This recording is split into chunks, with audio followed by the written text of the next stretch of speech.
वो जो आप वर्ल्ड बैंक लिखा है ना, देखिए वर्ल्ड बैंक का सर्ट कैपिटल है, तो उसको रहने दे, थोड़ा नीचे करके।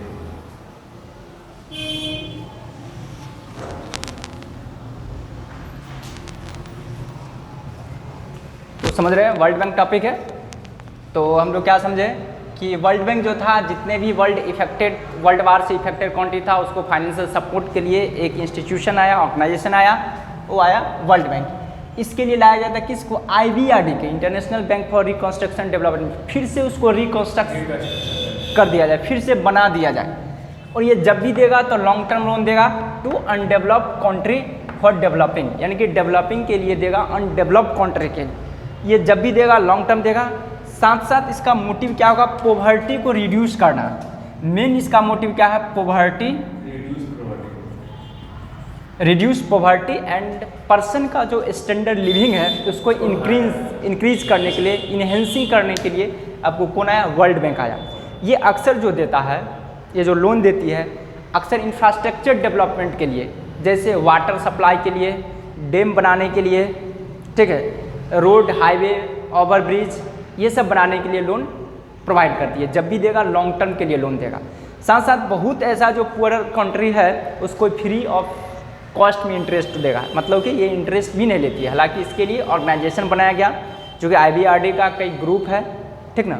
तो अब जरा समझिए, बेसिकली जो वर्ल्ड बैंक है, ठीक ना, तो IBRD और एक IDA को मिला करके बोला जाता है वर्ल्ड बैंक।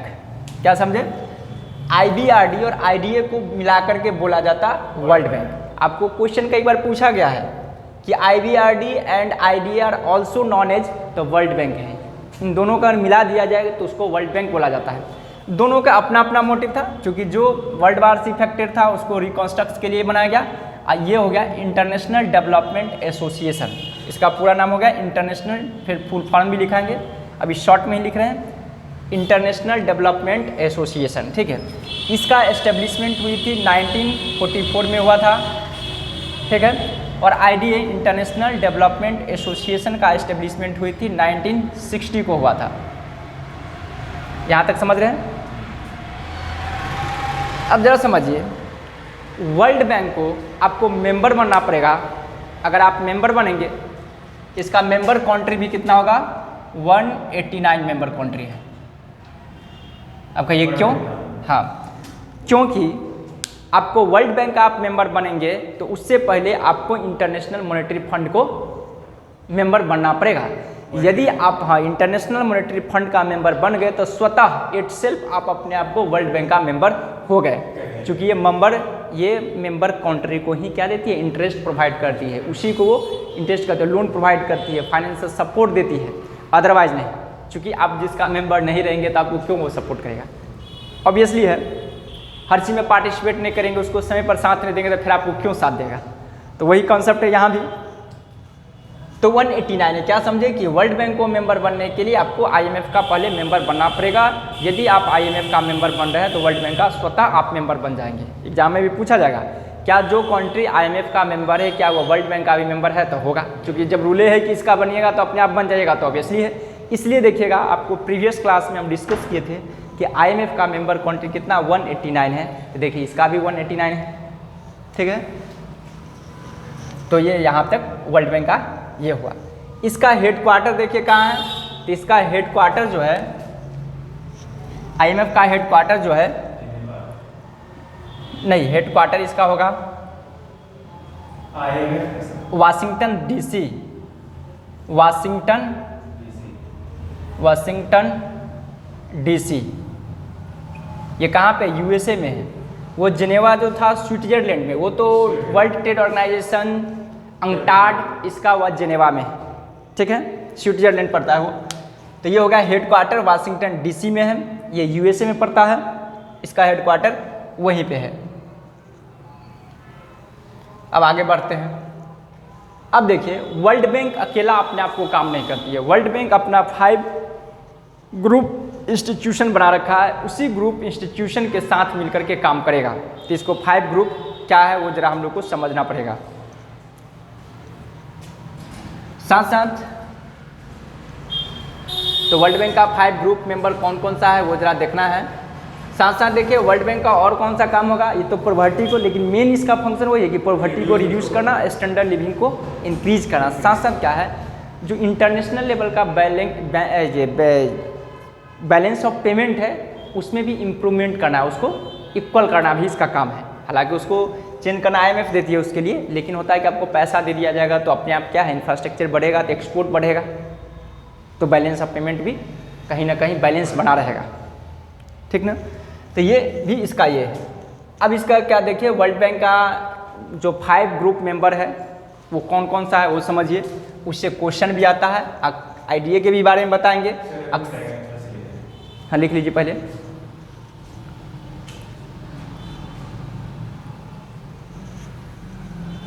कैप लगा लेते हैं क्या यूट्यूब में।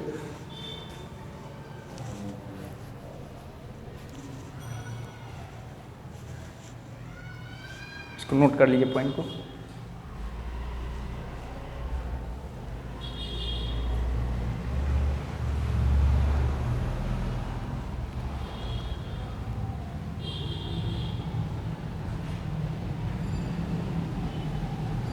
यहाँ लिखा वाशिंगटन DC, WASHINGTON।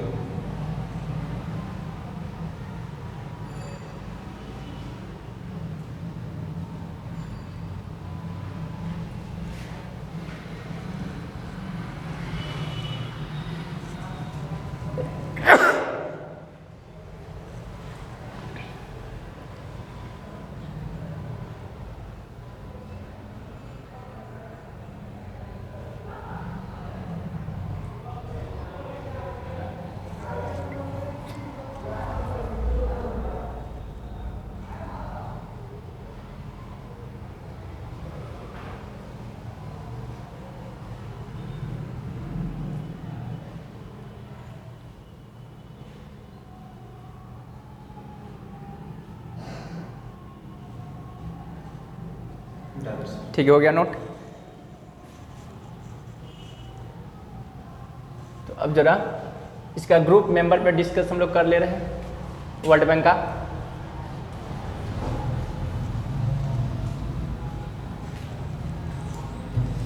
देखिए group member world Bank group, इसका कितना ग्रुप है, 5 ग्रुप है। ये सब मिल करके काम करता है वर्ल्ड बैंक, सबका अपना अपना मोटिव है। सबसे पहले IBRD फर्स्ट, सेकेंड है आपको IFC इंटरनेशनल फाइनेंशियल कॉरपोरेशन, तीसरा है IDA है, उसके बाद फोर्थ में आपको है ICSID और फिफ्थ में है MIGA मीगा।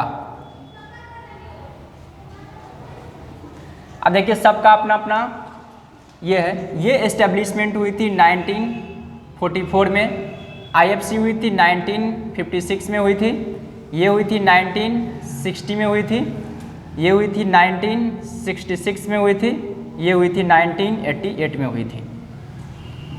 अब सबका मतलब जरा समझिए क्या था, इसको अच्छे समझिए, इसके अंदर से डीपली क्वेश्चन आता है और निश्चित है कि 1-2 क्वेश्चन यहाँ से रहता ही है UGC नेट एग्जामिनेशन में। अब जरा समझिए IBRD का तो समझ गए, चूँकि कई बार हम नेम भी ले रहे थे इससे पहले। देखिए इंटरनेशनल फाइनेंशियल कॉरपोरेशन क्या है,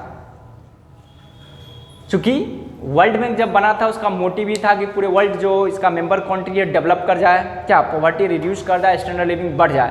तो स्टैंडर्ड लिविंग तभी बढ़ेगा जब हेल्थ, एजुकेशन, ये सब मतलब सोशल सेक्टर को इंक्रीज करना है, तभी आपको क्या होगा, कंट्री डेवलप करेगा। हाँ तो देखिए IFC का क्या काम था, इंटरनेशनल फाइनेंशियल कॉरपोरेशन, इसका पूरे नाम है इंटरनेशनल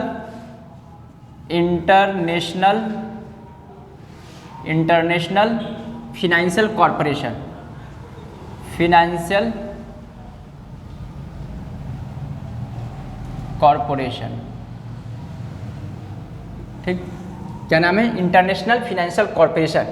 ये जो है इसे लोन देगा प्राइवेट सेक्टर को,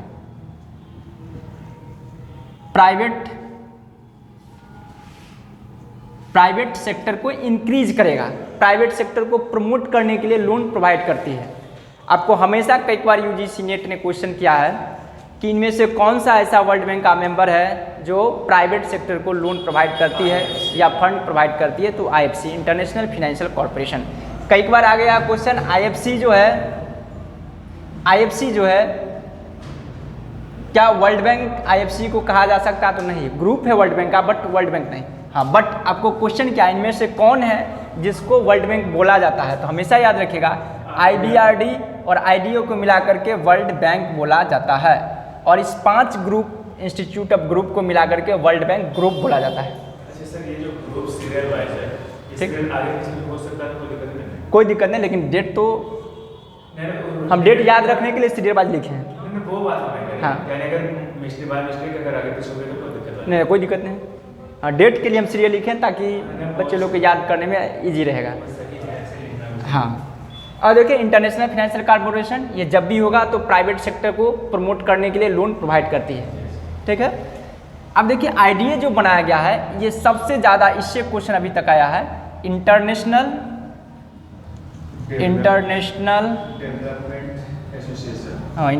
डेवलपमेंट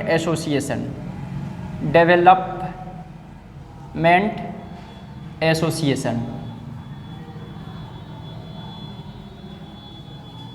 यहाँ तक दिखाई दे रहा है ना?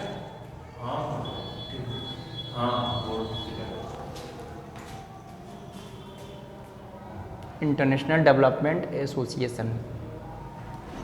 अब देखिए इसका क्या काम था। इंटरनेशनल डेवलपमेंट एसोसिएशन जो है सॉफ्ट लोन, इसको बोला जाता है सॉफ्ट लोन, हाँ, सॉफ्ट लोन प्रोवाइडर, हाँ, प्रोवाइडर। ये सॉफ्ट लोन प्रोवाइड करता है, इसका मतलब इसी को बोला जाता है no interest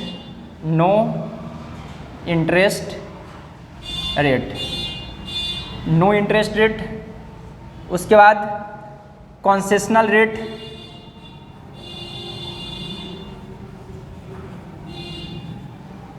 concessional interest rate. Concessional का मतलब रियायती दर पे, ये जब भी प्रोवाइड करती है, एकदम पुअरेस्ट जो कंट्री होगा, जो सफाई मतलब कह सकते हो पुअर एक गरीब कंट्री है, उसको इंफ्रास्ट्रक्चर का पूरा सिचुएशन लो है, उसका एक्सपोर्ट नहीं हो पा रहा है चूँकि लेक ऑफ प्रोडक्शन के कारण, उसी को बढ़ावा के लिए कहता है ठीक है भाई तुम लोन ले लो, वहाँ पे डैम बना लो, एजुकेशन को हाई कर लो, उसके बाद हेल्थ को हाई करो, हेल्थ हाई होगा, एजुकेशन हाई होगा, तभी स्टैंडर्ड लिविंग भी हाई होगा, साथ साथ एजुकेशन होगा तो जॉब का अपॉर्चुनिटी बढ़ेगी।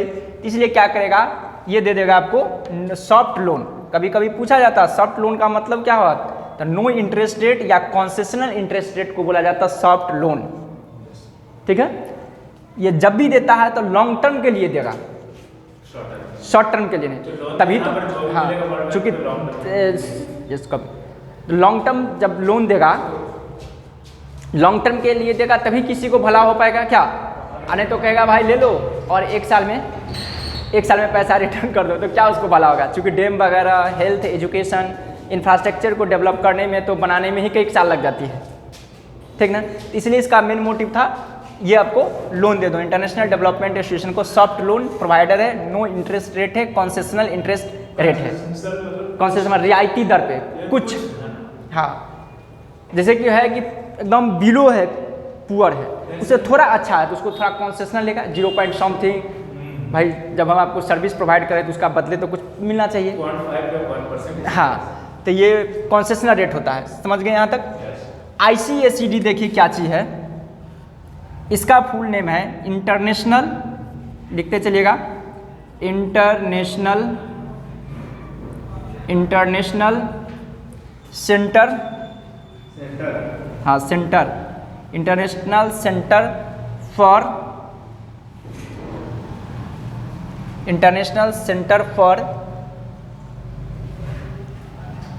International centre for settlement, settlement, हाँ, सेटलमेंट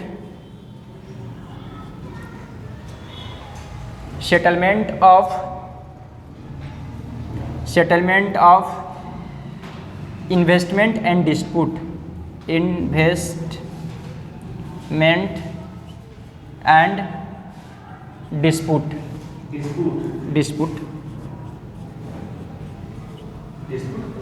डिस्प्यूट माने विवाद। हाँ, देखिए इंटरनेशनल सेंटर है, अंतर्राष्ट्रीय ये केंद्र है। देखिए इंटरनेशनल सेंटर, सेंट्रल नहीं, सेंटर लिखिएगा, ठीक है, ये जैसे लिखा हुआ सेंटर। इंटरनेशनल सेंटर मतलब अंतर्राष्ट्रीय लेवल का एक केंद्र है, जगह है, for settlement of investment and dispute. क्या चीज़ को सेटलमेंट करेगा? जो इन्वेस्टमेंट विनियोग होगा और उससे रिलेटेड जो भी विवाद होगा उसको निपटारा करेगा। जैसे होता ना है कि जैसे देखिए बहुत सारी कंट्री हमने बताया था कि बैरियर लगाती है, ट्रेड पे बैरियर, कोई टैक्स से रिलेटेड टैक्सेबल बैरियर बोलते हैं, टैरिफ बैरियर, कोई नॉन टैरिफ बैरियर लगाता है। तो हमेशा याद रखिए टैरिफ बैरियर में कोई भी गुड्स का प्राइस इंक्रीजिंग होती है, हमेशा याद रखिएगा, क्योंकि टैक्स ज़्यादा चार्ज होगा तो प्राइस। और नॉन टैरिफ बैरियर में क्या होता है, नंबर ऑफ क्वांटिटी पे इम्पैक्ट पड़ता है। क्योंकि नॉन टैरिफ का मतलब क्या है कि आपको कोटा फिक्स कर दिया जाएगा कि नंबर ऑफ यूनिट 10 साल ही बेच सकते हैं, 50 साल ही। जैसे मोबाइल का एग्जांपल दिए थे कि मोबाइल निकलता है तो देखिएगा बार बार क्या होगा, सैमसंग का ये सेट निकला, वो चेंज हो जाएगा, जस्ट दूसरा आ गया, ठीक ना। तो कंज्यूमर हम लोग तो सोचते हैं क्या कि मतलब टेक्नोलॉजी हाई होता है इसलिए चेंज होता है, तो वजह तो वो भी है कहीं ना कहीं, क्योंकि अभी 4G का ज़माना है, अब 5G आ गया तो 5G के लिए तो लॉन्च करेगा ही। साथ साथ ऐसा तो नहीं कि एक ही महीना में फिर 6G आ जाएगा, हमको लगता है 5 साल 10 साल चलता है, क्योंकि 4G शायद हमको लगता है बहुत पहले आ चुका था, ठीक है। अब 5G इंडिया में आ रहा है, तो हमको लगता है कम से कम 5 7 8 साल चला, लेकिन फिर भी मोबाइल चेंज हो रहा है क्योंकि कोटा फिक्स हो जाता है, ठीक है। जैसे कि हम बताए थे पेटेंट ही राइट में, जैसे मेडिसिन वगैरह या कोई भी चीज़ का पेटेंट रहते हैं तो क्या होता है, आप पेटेंट राइट लेते हैं तो केमिकल में वो चेंज कर देता है। चूँकि टाइम पीरियड हमारे पास 20 ईयर है, 20 ईयर देखेंगे जैसे पूरा की पोटेंसी कुछ चेंज कर देंगे, कहेंगे फिर से रिसर्च किए। तो जितना रूल्स बनता है उतना ही तो दिमाग लगाने वाला पर्सन बैठा हुआ क्या, तभी तो गवर्नमेंट रूल्स बना रही है। तो आप समझ गए, international centre for settlement of investment dispute है, यानी कि इंटरनेशनल लेवल का चीज़ है कि जब कोई इन्वेस्टमेंट करेगा, चूँकि इंटरनेशनल लेवल के लिए इन्वेस्टमेंट को प्रमोट किया जाए, तो प्रमोट करने के लिए, उसको देख रेख करने के लिए, उसको कोई विवाद को सेटल करने के लिए तो ऑर्गेनाइजेशन चाहिए, तो इसलिए ये बनाया ICSID। उसके बाद आया क्या चीज़, मीगा, मल्टीलेटरल, लिखिएगा मल्टीलेटरल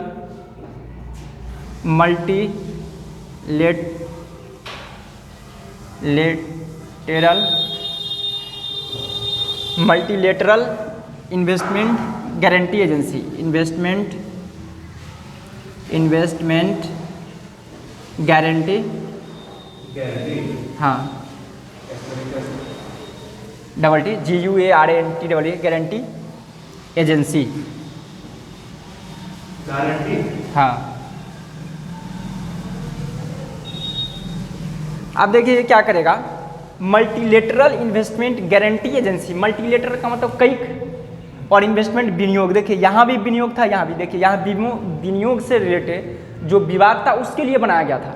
यहाँ पर देखिए क्या हुआ था, बहुत सारे इन्वेस्टमेंट को प्रमोट करने के लिए क्या किया, ये एक गारंटी लेने का एक एजेंसी बना लिया कि ठीक है भाई तुम उसको इंश्योरेंस करवा दो, हम इसके लिए गारंटी लेते हैं, तुम वहाँ पर FDI करवा दो, अगर किसी प्रकार का प्रॉब्लम होगा तो मैं उसका रिस्क लेता हूँ। ये रिस्क कवर करता क्या चीज़, साथ ही साथ इंटरनेशनल लेवल को ईच एंड एवरी कंट्री में FDI को प्रमोट करना। इसका मेन मोटिव क्या था, FDI को प्रमोट कर दिया जाए, फॉरेन डायरेक्ट इन्वेस्टमेंट। शायद हम लोग डिस्कस भी कर चुके FDI क्या है, इसलिए इससे पहले हम FDI ही बता चुके थे, ताकि इंटरनेशनल लेवल की कोई टेक्निकल टर्म आएगा तो हम लोगों को कन्फ्यूजन नहीं होगा। तो मानकर चलिए, खुद ही सोचिए, अगर अमेरिका की कंपनी आती है इंडिया में इन्वेस्टमेंट करने के लिए तो उसको भी पीछे तो रिस्क है भाई, क्या गारंटी है कि यहाँ पे हम पैसा लगाएंगे और पैसा मेरा सक्सेस करेगा या नहीं, रिकवर होगा या नहीं होगा, या होगा भी तो बहुत लंबी अवधि में होगा या जल्दी हो जाएगा क्या। तो एक तरह से कोई ना कोई एजेंसी रहता है, उसको गारंटी लेता है, उसको इंश्योरेंस करवाता है कि ठीक है आप प्लांट लगाइए, अगर किसी प्रकार का कुछ होगा तो इंश्योरेंस करवाएगा। तो इंश्योरेंस कंपनी अगर किसी प्रकार का उसको प्रॉब्लम होती है तो ये देती है। तो समझ गए, एकदम आप देखेंगे, आप थर्ड से आएंगे। वर्ल्ड बैंक जो था इसका मेंबर कंट्री है 189 मेंबर कंट्री है, ठीक है। ये भी एक इंटरनेशनल ऑर्गेनाइजेशन हो गया। वर्ल्ड बैंक का जो मेंबर बनता है उससे पहले किसी का मेंबर बनेगा, तो सबसे पहले IMF को। हमेशा याद रखिए, मेजर क्वेश्चन UGC नेट बार बार ये पूछती है। साथ ही साथ ये भी है कि जो भी मेंबर कंट्री होगा IMF का मेंबर बनेगा, स्वतः ही वर्ल्ड बैंक का मेंबर बन जाता है। कभी कभी उल्टा भी पूछ देता है कि क्या वर्ल्ड बैंक का कोई मेंबर बनेगा तो अपने आप IMF का बन जाएगा, तो नहीं बनेगा, इसलिए कि उसका बनेगा तो इसका। मान के चले रास्ता है उधर से आने का, पहला सीढ़ी पे पैर रखिएगा तो ना दूसरा पे आइएगा, ठीक ना। तो इसलिए ये नियम है कि पहले IMF का मेंबर, उसके बाद वर्ल्ड बैंक का। यानी ये है कि वर्ल्ड बैंक का बनने के लिए IMF का होना चाहिए। हाँ, होना कंपलसरी है, ठीक है। वो नहीं तो ये नहीं बन सकते। इसलिए देखिए यहाँ पर क्या है 189, उसका भी बताए थे प्रीवियस क्लास में, IMF का मेंबर है, इसलिए इसका भी 189 है। ये क्लियर। इससे देखिए क्या स्पष्ट हो रहा है कि IMF और वर्ल्ड बैंक दोनों मिल करके आपस में क्या करती है, काम करती है। क्या काम करती है, तो देखिए इसका क्या काम है कि मेन कॉज क्या था, पॉवर्टी को रिड्यूस करना, रिड्यूस पॉवर्टी, और पर्सन का स्टैंडर्ड लिविंग को इंक्रीज करना। पूरे वर्ल्ड में जितने भी कंट्री है उसका स्टैंडर्ड लिविंग हाई करना। जैसे होता है ना, हम लोग अपनी इंडिया के सिटीजन हैं, इंडिया की वासी है, तो हमारे इंडियन गवर्नमेंट का एक रिस्पॉन्सिबिलिटी बन जाती है कि हमारे देश का जो भी जनता वो आगे बढ़े, डेवलप करे, ग्रोथ करे। क्या सस्टेनेबल डेवलपमेंट के लिए प्रोजेक्ट लाता है, तो स्वच्छ भारत क्या क्या करके, इसलिए हम लोग को पढ़ना सोशल रिस्पॉन्सिबिलिटी करके चैप्टर है CSR, उसमें बहुत सारे 17 को उसमें ये है। एक बार UGC में पूछा हुआ सोशल रिस्पॉन्सिबिलिटी में जो है कितना चीज़ मेंशन है, तो 17 चीज़ है, तो पढ़ाएंगे तो फिर उस पर डिस्कस होगा। जैसे स्वच्छ भारत अभियान के लिए है, पॉवर्टी को उसमें भी रिड्यूस करना, स्टैंडर्ड लिविंग के उसमें भी हाई होना, एजुकेशन को इम्प्रूवमेंट करना, ये सब है, बर्थ रेट वगैरह ये सब के भी बारे में उस पर डिस्कस किया गया है, उसमें एक लिस्ट है। तो देखिए यहाँ पे दोनों को मिल के काम करता है। तो ये क्या करेगा, पॉवर्टी रिड्यूस और स्टैंडर्ड लिविंग को कम करेगा। इसके लिए क्या करेगा, ये लॉन्ग टर्म के लिए लोन प्रोवाइड करती है। किसको, जो अनडेवलप्ड कंट्री है, ताकि डेवलप करे, ठीक है। यहाँ तक कि जो सफाई पुअर कंट्री होगा उसको लोन प्रोवाइड करेगी विदाउट इंटरेस्ट का, किसी प्रकार के इंटरेस्ट नहीं लेगी, उसी को बोला जाता है सॉफ्ट लोन। कई बार UGC क्वेश्चन जब आप प्रैक्टिस कीजिएगा तब मिलेगा। सॉफ्ट लोन का मतलब क्या, तो फ्री ऑफ कॉस्ट, मतलब नो इंटरेस्ट। हाँ, नो इंटरेस्ट कर सकते, उसी को बोला जाता है कंसेशनल इंटरेस्ट रेट, रियायती दर पे, मतलब छूट है। समझ गए यहाँ तक। और IMF क्या करेगा, वो भी डेवलप करने के लिए क्या करेगा, वो उसको पैसा देगा जिसका फॉरेन स्थिति अच्छा नहीं, फॉरेक्स से रिलेटेड वो क्या करते हैं, लोन प्रोवाइड करती है कि आप भाई आपको बैलेंस ऑफ पेमेंट में कमी है, उसको इम्प्रूवमेंट कर लो, ठीक है। फॉरेन करेंसी में जो कोई डेफिसिट हो रहा है उसको इम्प्रूवमेंट कर लो, तो वो IMF करेगा। देखिए सब प्रकार का सपोर्ट होगा तभी दुनिया डेवलप करेगी। ट्रेड के लिए क्या WTO बना दिया गया, तभी ना। आप देखिए एक देश से दूसरे देश में व्यापार करना अब ईजी हो गया, पहले से सोचना पड़ता था, या उससे भी पहले ज़बरदस्ती होता था, तब ना एक दूसरे देश पे गुलाम बना लेता था। लेकिन अब ऐसा कुछ नहीं है, अब एक कंट्री दूसरे कंट्री को गुलाम नहीं बना सकता, उससे पहले आपको इंटरनेशनल कोर्ट से ऑर्डर वगैरह बहुत चीज़ें रूल्स है वो आपको लेना पड़ेगा परमिशन, अदरवाइज आप नहीं कर सकते ऐसा। पहले से क्या है, जिसकी लाठी उसकी भैंस था, लेकिन अब वो नहीं रह गया, चूँकि अब एजुकेशन हाई होगा, लोगों का सोच बदल गया। तो समझ गए ये वर्ल्ड बैंक का मतलब। इसमें हम क्या बताएं कि वर्ल्ड बैंक जो है ये आया था 1944 में, IBRD को और IDO को मिला करके बोला जाता है वर्ल्ड बैंक। ये कब आया, 1944 में, इसलिए इसको ये भी आया ब्रेटन वुड्स कमिटी के कॉन्फ्रेंस के थ्रू आया था। साथ साथ देखिए वर्ल्ड बैंक का ग्रुप मेंबर कितना है, 5 ग्रुप है, 5 ग्रुप को मिला करके वर्ल्ड बैंक चलता है। पहला IBRD है, तो इसका फुल फॉर्म पहले से आप लोग डिस्कस हम कर चुके थे, इसलिए नहीं लिखे। International Bank for reconstruction development, इसका एस्टेब्लिशमेंट हुआ था 1944 का। IFC इंटरनेशनल फाइनेंशियल कॉर्पोरेशन 1956 में हुआ था। इसका काम होता है प्राइवेट सेक्टर को प्रमोट करना, बढ़ावा देना। जो बड़े बड़े कंपनी है उसको लोन देगा कि भाई तुम बिजनेस करो, अपने और बिजनेस को एक्सपेंड करो, फैलाओ, मैं आपको लोन प्रोवाइड करता हूँ। तो क्या है देखिए लिख दिए, कई बार क्वेश्चन आया हुआ प्राइवेट, इसमें क्वेश्चन करेगा कि प्राइवेट इनमें से कौन सा है इंस्टीट्यूशन जो प्राइवेट सेक्टर को लोन प्रोवाइड करती है, ये हो गया प्राइवेट सेक्टर।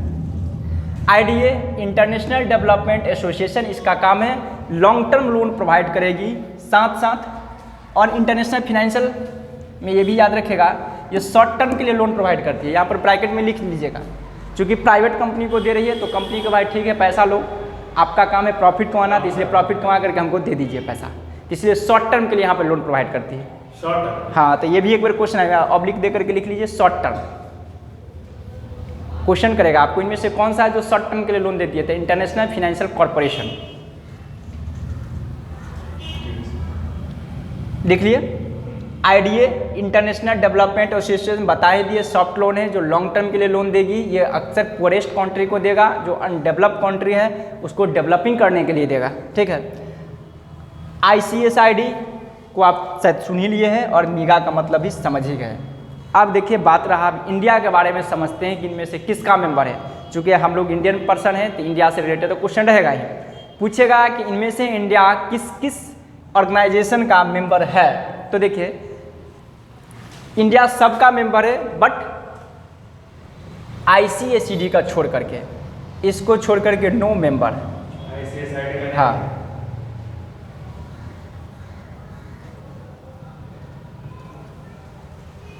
हालांकि अब इंडिया सोच रहा है बनने के लिए, उस समय इसलिए नहीं बना था, उसके पीछे कौन था। हाँ देखिए ये इसका फुल फॉर्म है international centre for settlement of investment and dispute. इसका मतलब ये काम है कि एक इंटरनेशनल लेवल का सेंटर है जहाँ पे इन्वेस्टमेंट से रिलेटेड जो भी विवाद होगा, डिस्प्यूट होगा, उसको सेटल करेगा, निपटारा करेगा। हाँ ट्रेड से रिलेटेड जो भी इन्वेस्टमेंट आप करेंगे, ट्रेड से रिलेटेड तो इन्वेस्टमेंट होता है, जैसे कोई FDI लगाया। हाँ जैसे मानकर चलिए अमेरिकी कंपनी है, यहाँ पे आकर के FDI कर दिया, बहुत सारे प्लांट मशीनरी खोल लिया, इंडियन कंपनी के नहीं भाई अब ये मेरा हो गया, या नहीं हम आपको प्रॉफिट का इतना पोर्शन लेंगे, ये तो ज़बरदस्ती हो गया ना। अब उस कंपनी को तो मजबूरी हो जाएगा कि भाई अब हम इतना 1000 करोड़ रुपया यहाँ लगा दिए हैं, अब उसको तोड़ कर तो नहीं ले जा सकता, ये तो आसानी से नहीं होगा। बड़ा बड़ा बिल्डिंग जब बन जाता है तो उसको तोड़ना तो इतना आसानी नहीं है। नहीं तो कहेगा भाई बेचो, तो जहाँ लगाए हैं 10,000 करोड़ तो इंडियन गवर्नमेंट कहेगा भाई 5,000 करोड़ में बेचो, तो उसको तो अल्टीमेटली लॉस होगा ना। तो इस टाइप का जो भी सेटलमेंट है, जो डिस्प्यूट है, उसको सेटलमेंट करने के लिए एक ऑर्गेनाइजेशन बन गया इंटरनेशनल लेवल के, समझ गए, ये हो गया इंटरनेशनल। तो समझ गए इंडिया जो है IBRD, IFC, IDA और मीगा का मेंबर है बट ICSID का नहीं है।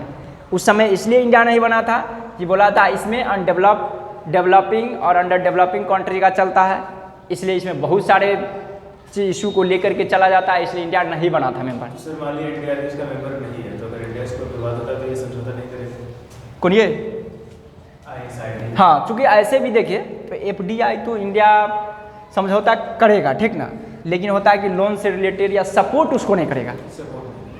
बहुत सारे चीज़ ऐसा देखिए, अगर विवाद होती है तो इंटरनेशनल कोर्ट भी तो बना हुआ ना, तो वहाँ भी होती है। जिससे अपना मान कर चलिए कंपनी लॉ है एक बोर्ड, तो कंपनी लॉ बोर्ड में सब चीज़ तो डिस्प्यूट नहीं होता है, हाई कोर्ट में भी होता है उस चीज़ से रिलेटेड, ठीक ना, वो पार्टिकुलर चीज़ के लिए हो गया। लेकिन एक अगर कहिए कुछ डिस्प्यूट हुआ तो एक देश लेवल के भी तो बात आती है ना, इंटरनेशनल लेवल का, तो वहाँ पर कंट्री जो इंटरनेशनल लेवल का है वो करेगा। हाँ इसको ये लोन वगैरह नहीं देगा ICSID। दूसरी बात ये समझिए इंडिया जो है सबसे ज़्यादा IDA से लोन ले रखा है।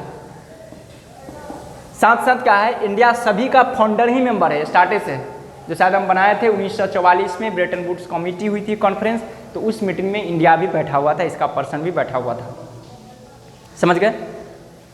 तो अब देखिए यहाँ पे, तो ये हमेशा याद रखिए ICSID का ये मेंबर नहीं है। अब आगे चलते हैं, मेंबर बनने के लिए क्या क्या करना पड़ेगा वो आप ज़रा समझिए।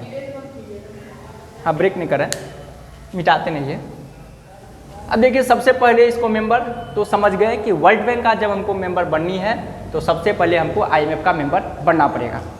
अब देखिए IBRD, अब देखिए यहाँ पे ये 3 चीज़ें, ये मेंबर को हम मिटाते हैं, आप लोग लिख लीजिएगा। ICSID का मेंबर नहीं, सभी का मेंबर इंडिया, ये मिटाएंगे नहीं, ये सिर्फ इस साइड का हम मिटाते हैं।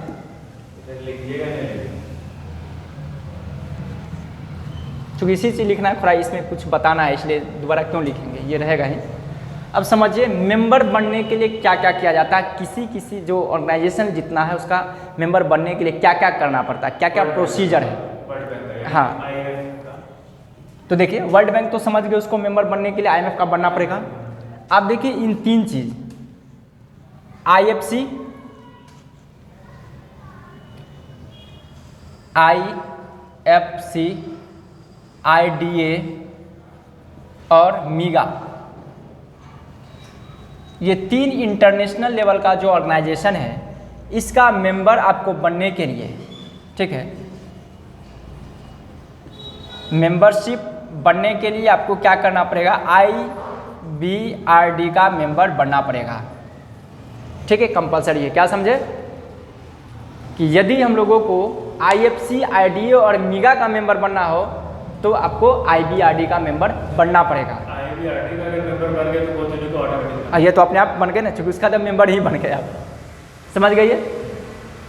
अब आगे आते हैं ICSID का मेंबर बनने के लिए।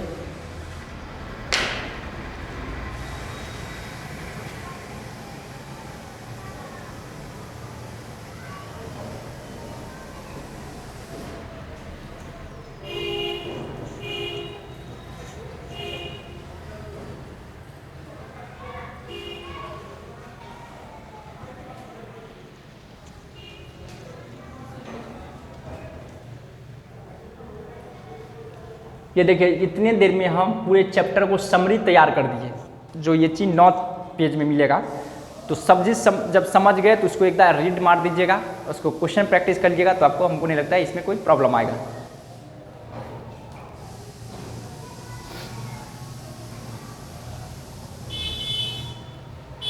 और आप लोग क्या कीजिएगा, साथ साथ हम तो क्वेश्चन को प्रैक्टिस करवा ही रहे हैं, और आप लोग का अपना रिस्पॉन्सिबिलिटी क्या है, अपने से ज़्यादा एफर्ट्स देने की कोशिश कीजिएगा। जैसे हमने वर्ल्ड बैंक बोले कि चैप्टर एंड हो गया, तो क्या कीजिएगा, यूट्यूब वगैरह या कहीं कहीं से वर्ल्ड बैंक से रिलेटेड जो ऑब्जेक्टिव क्वेश्चन होगा उसको सॉल्व कीजिएगा। वहाँ देखिएगा बता रहा है वो सही हो रहा है कि नहीं। जो फंसिएगा तो यहाँ पे आके क्लास में डिस्कस कीजिएगा, तो ज़्यादा उससे और क्लियर होती है। समझ गए। अब यहाँ पे आइए, क्या समझे हम लोग कि यदि हम लोग को IFC, IDA और मीगा का मेंबर बनना होगा तो किसका मेंबर बनना पड़ेगा, IBRD का। और हाँ, आप ऑटोमेटिक बन जाइएगा, ये बात है। उसके बाद ICSED का मेंबर बनने के लिए देखिए क्या करना पड़ेगा आपको।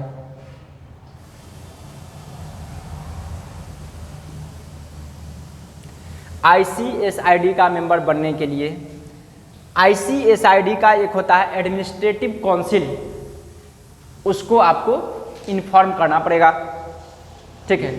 हाँ,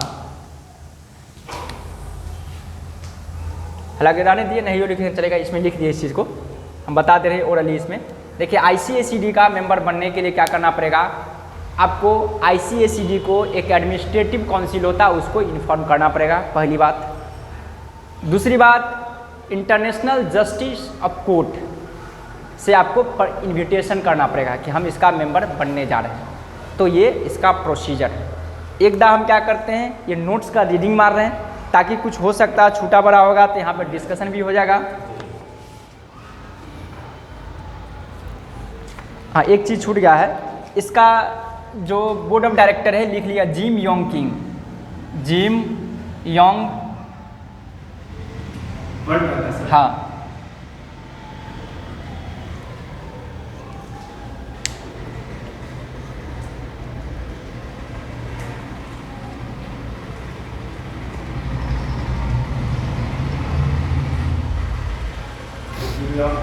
हाँ, ऐसे देखिए कहने को 10,000 से ऊपर इसका स्टाफ है पूरे वर्ल्ड में, तो ये सब स्टाफ पूछता नहीं हम लोग को जो सिलेबस में UGC तो स्टाफ के बारे में नहीं पूछता, ठीक है। लेकिन नोट्स में वो सब भी हम लिख दिए ताकि जानकारी हो गया। कोई दूसरा स्टूडेंट मान कर चले कंपटीशन का प्रिपरेशन करा तो उसको भी काम आ जाएगा, होता ना कि दो अच्छा नोट्स है। हाँ, इसलिए तो देखते चाइना बहुत आगे निकल रहा है। आप यहाँ तक के देखिए कि चाइना के IMF में पहले से उतना कंट्रीब्यूशन नहीं था, अब दूसरा तीसरा नंबर पे आ गया चाइना। बहुत ज़्यादा। हाँ, इंडिया का एकदम हाँ बहुत पीछे चल रहा है, वो बहुत आगे निकल गया। USA के बाद उसका स्थान आ गया, जर्मनी यार सबको पीछे छोड़ दिया। अब देखिए यहाँ पे हम रीडिंग मार रहे हैं, देखिए कहता है the World Bank is a international recognize and supported that provide technical and financial assistant to many developing country in the world. देखिए कहता है वर्ल्ड बैंक जो एक इंटरनेशनल ऑर्गेनाइजेशन है जो सपोर्ट करता है किसको, डेवलपिंग कंट्री को डेवलप करने के लिए। Also it aids their advancement in an economic with an primary goal of reducing poverty. इसका प्राइमरी गोल क्या था, रिड्यूस करना किसको, पॉवर्टी का, जो हम लोग इस पर डिस्कस कर चुके हैं पहले भी। उसके साथ World Bank has the largest knowledge of developing country, also they are the largest source when it is come to funding. ये सबसे बड़ा लार्जेस्ट सोर्स है किसका, फंडिंग का। अगर हम लोग को कंट्री का अगर रिक्वायरमेंट होती है तो फंडिंग का ये सबसे बड़ा सोर्स है। उसके बाद देखिए ये Jim Yong Kim is currently the president of the World Bank है। करंटली कहता मेंबर है इसका 189 है। कंट्री अंडर IBRD का 173 है। तो IBRD का कंट्री आपको याद रखने की कोई जरूरी नहीं, हमेशा आप याद रखिएगा इसका मेंबर याद रखिएगा। इन सब का भी मेंबर होता है लेकिन ये सब मेंबर हम लोग से नहीं आता यूजीसी ने। हाँ, क्या फंक्शन है, कब आया, तो ये सब आता है क्वेश्चन आइडिया। फिर देखिए कहता organize like MIGA IFC and ICICI manage the World Bank है। कहता है आल्सो दी वर्ल्ड बैंक है जिट से head quarter situated in Washington DC है, जो हम लोग डिस्कस कर चुके हैं। और इसका मोर देन कहता है 10,000 staff all over the world, जो अभी थोड़ा देर पहले बताए थे, पूरी दुनिया में इसको 10,000 स्टाफ है। तो ये स्टाफ से रिलेटेड हम लोगों को क्वेश्चन नहीं आती है, लेकिन फिर भी नॉलेज रखना है। फिर कहता है formation of world Bank is 1944, इस पर भी हम लोग डिस्कस कर चुके हैं। Along with IMF it was launch in the presence of many important delegates. IMF के बारे में भी चर्चा नहीं करना है। फंक्शन में देखिए क्या कहता है, कहता है it help the war devastated country by granting them loan for reconstruction, जो हम पहले भी बताए थे। ये क्या करेगा, इसका फंक्शन है जो वार से, जो सेकेंड वर्ल्ड वार हुई थी उससे इफेक्टेड जो भी पर्सन है, ठीक ना, उसको रिकंस्ट्रक्शन के लिए ये क्या करेगी, लोन को ग्रांट करेगा, लोन प्रोवाइड करेगी, ठीक है। Thus they provide extensive experience and the financial resource of the bank help the poor countries increase their economic growth, reducing poverty and better standard of living। जो शायद आपको हम बताए भी थे, स्टैंडर्ड लिविंग को भी इसको ये करना है, बढ़ाना है, पॉवर्टी को रिड्यूस करना है, ताकि पुअरेस्ट कंट्री को क्या होगा, इकोनॉमिक ग्रोथ हो जाए, ठीक है, डेवलप करने के लिए देती है loan. Also it help the under develop country by granting development loan, loan को डेवलप करने के लिए अंडर डेवलप कंट्री को भी ग्रांट देती है। तो इसका काम ही अनडेवलप कंट्री को देगा डेवलप करने के लिए। It also provide loan to various government for irrigation, agriculture, water supply, health, education, जो बता चुके थे। ये अक्सर सोशल सेक्टर को डेवलप करने के लिए लोन प्रोवाइड करती है, जैसे वाटर सप्लाई के लिए, एग्रीकल्चर के लिए, इरीगेशन माने सिंचाई करने के लिए, ठीक है, इन सभी चीज़ों के लिए लोन प्रोवाइड करती है। उसके बाद कहते हैं it's promotes foreign investment to other organization by guaranteeing the loan, foreign investment को भी क्या करेगा, प्रमोशन करेगा। जैसे देखिए फॉरेन के लिए कौन था, FDI के लिए मीगा है, तो आखिर इसी के अंदर में आ रहा है, सब गारंटी दे रखा है, देखें तो है ना, गारंटी एजेंसी है, तो उसके बारे में पढ़ेंगे तो क्लियर हो जाएगा। ये सब यहाँ तक आ गया।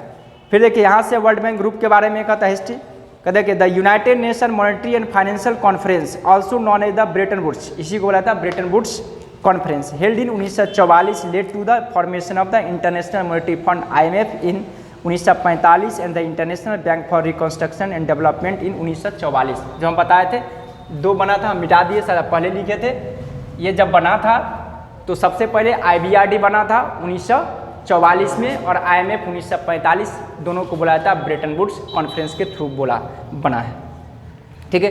उन दोनों को ब्रेटन वुड ट्विंस भी बोला जाता है, हमेशा याद रखिएगा, जुड़वा, ब्रेटन वुड्स का जुड़वा। उसके बाद कहता है देखिए the original focus of the IBRD was the reconstruction of countries ravaged by the second world war through loan, ये काम ही है इसका, यानी कि जो सेकेंड वर्ल्ड वार से जो इफेक्टेड था, जो ढह चुका था, इफेक्टेड था, जिसको स्थिति खराब हो जाएगा उसको लोन प्रोवाइड करेगी। ये हो गया।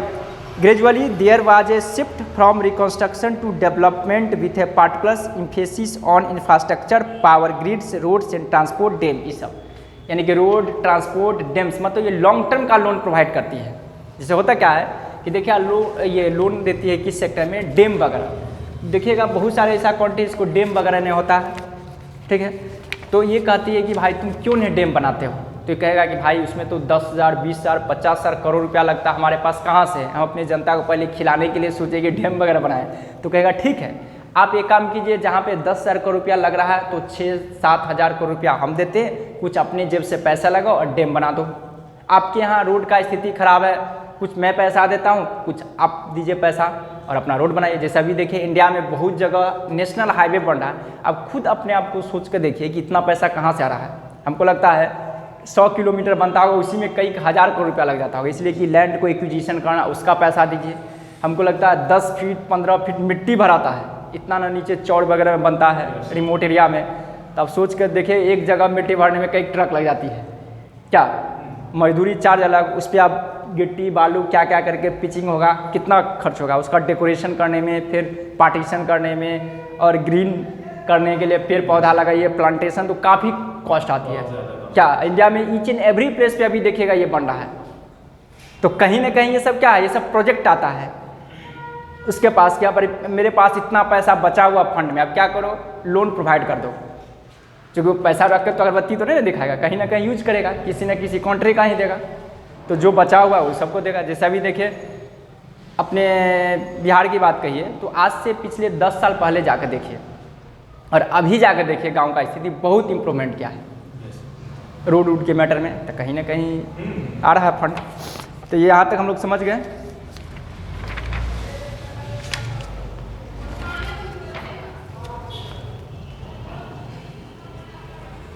उसके बाद एक कहता है the other institution such as the IDA, IFC, ETC we are formed over the years in all 5 कहता institution IBRD, IDA, IFC, MEGA and ICID come to be called the World Bank group.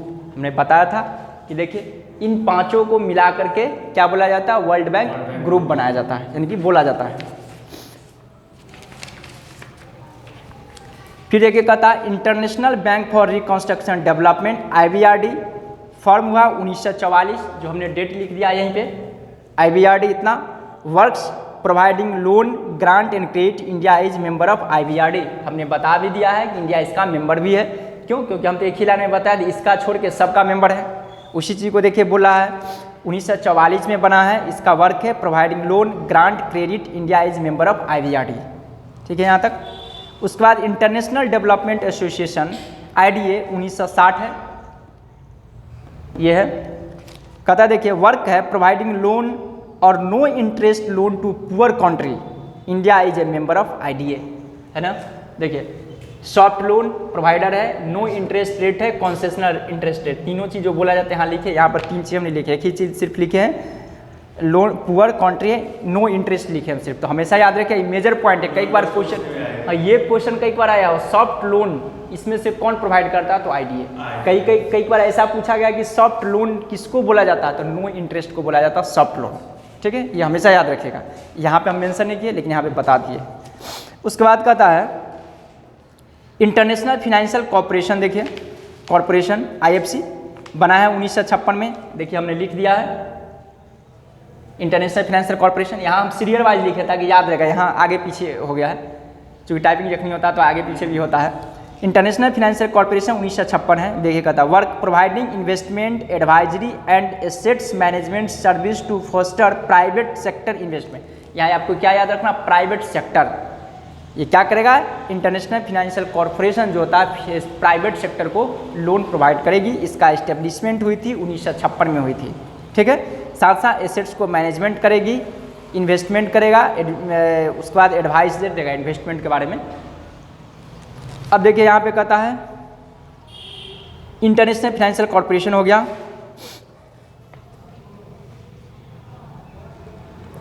अब कहता है IFC makes loan to business and private project generally with maturity of 7 to 12 years. तो यहाँ पे हमेशा देखिएगा 7 to 12 year है तो कहिएगा सर 7 to 12 ईयर की लॉन्ग टर्म भी होता है ना, लेकिन नहीं, यहाँ पे शॉर्ट टर्म माना गया वर्ल्ड बैंक में, इसलिए कि यहाँ 30 साल 35 साल के लिए लोन देती है, उसकी अपेक्षा ये कम दिन के लिए लोन देती है। और ऐसे भी किसी को लोन दे रहे हैं तो 5 साल 4 साल के लिए नहीं दिए तो क्या दिए लोन, तो शॉर्ट टर्म ही उसको बोल लेंगे। ठीक है, हाँ, सोर्स ऑफ फाइनेंस ये नहीं है कि 1 साल का अंतर होगा तो उसको बोलेंगे शॉर्ट टर्म हो गया लायबिलिटी, या ये होगा लॉन्ग टर्म। ये हमेशा याद रखिएगा, ये मतलब कम अवधि के लिए लोन देती है, इसका मतलब ये हुआ यहाँ पे। उसका देखिए through it's global trade finance project, ये सब लिया हुआ है। तो देखिए वर्ल्ड बैंक से रिलेटेड हम लगभग सब चीज़ बता दिए हैं। फिर मल्टीलेटरल देखिए इन्वेस्टमेंट एजेंसी है जो कहता है 1988 में बना, MIGA is a member of the World Bank. क्या, हाँ ठीक है, रहने दीजिए। तो इसको अच्छे से आप लोग देख लीजिएगा और क्वेश्चन इससे रिलेटेड होगा तो हम फिर डिस्कस करवाएंगे। यहाँ पे लिखा हुआ है और इस चीज़ को थोड़ा आप लोग याद रख लीजिएगा, हम इस चीज़ को डिस्कस नहीं करवाए हैं, ये याद रखने का चाहिए। कुछ रिपोर्ट इशू करती है जो लास्ट में, समझे, वो हम लिख दिए हैं। हाँ जी, यहाँ लिखा हुआ report published by the World bank. ठीक है, ये याद रखने का चाहिए। तो ये रिपोर्ट आप लोग थोड़ा इसको स्टडी कर लीजिए।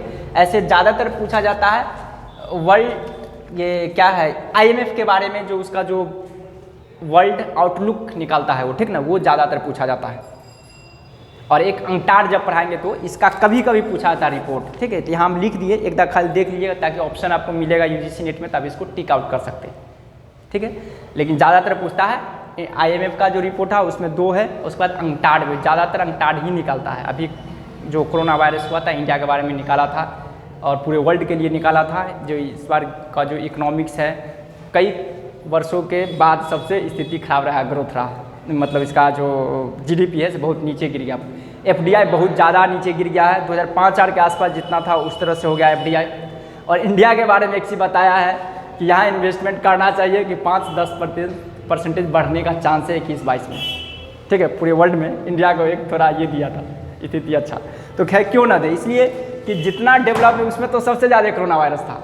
क्या अमेरिका की स्थिति, लंदन का देखिए और जापान का देखिए, हाँ, तो वहाँ तो स्थिति सबसे खराब था, तो इसलिए वहाँ तो अपॉर्चुनिटी कमेगा ना ज़्यादा।